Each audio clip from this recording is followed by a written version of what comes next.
જય શ્રી કૃષ્ણ મિત્રો, રાધે રાધે। પુરુષોત્તમ મહિનો ચાલી રહ્યો છે, તેથી માલપુઆનું બહુ જ મહત્ત્વ છે। તેથી હું આ એક રેસીપી તમારા બધાની સાથે શેર કરવા માંગુ છું। એક તપેલીમાં મેં ગોળ લીધો છે। ગોળને ચપ્પાથી બારીક સમારી દેવાનો છે। ગોળને ઝીણો ઝીણો બારીક સમારવાનો છે। ગોળ સમારાઈ જાય એટલે તેમાં પાણી એડ કરવાનું છે। ધીરે ધીરે પાણી એડ કરવાનું છે। પાણી જરૂરિયાત મુજબ એડ કરવું। ગોળને પાણીમાં પૂરો ઓગળી જાય એવી રીતે આપણે એને ચમચાથી હલાઈ કરવાનું છે। હજુ મને થોડુંક પાણી ઓછું લાગે છે, તેથી હું પાણી એડ કરું છું। જો મિત્રો જોઈ શકો છો કે ગોળ બરાબર પાણીમાં ઓગળી ગયો છે। ઝીણી ઝીણી થોડીક ગોળ રહી ગયો હોય તો એને આપણે ઓગાળી દઈશું। હવે તેમાં આપણે ઘઉંનો રોટલીનો લોટ એડ કરવાનો છે।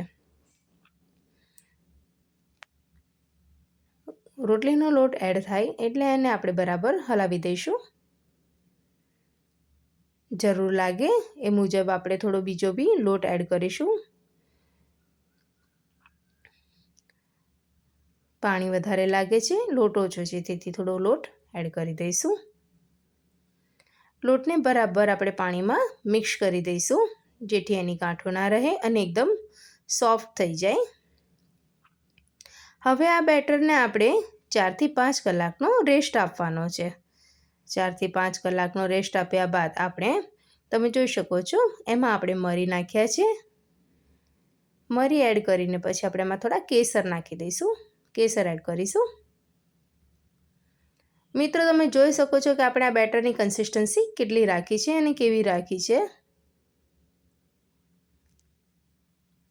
ન વધારે જાડી ન વધારે પાતળી, આપણે એ રીતની થોડી કન્સિસ્ટન્સી રાખવાની છે। હવે આપણે એક પેન લઈશું। આ માલપુઆ આપણે ઘીમાં કરવાના છે, એટલે એના માટે આપણે ઘી બી ગરમ કરવા મૂકી દીધું છે। ઘી ગરમ થઈ જાય એટલે આપણે એમાં ચમચા વડે બેટરને એડ કરી દઈશું। જોઈ શકો છો મિત્રો કે માલપુઆ ગોલ્ડન બ્રાઉન થાય ત્યાં સુધી આપણે એને તળવાના છે।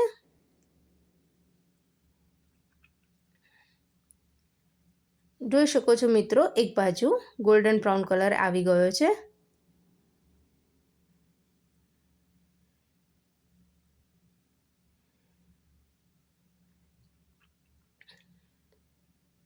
જોઈ શકો છો આપણા માલપુઆ રેડી છે।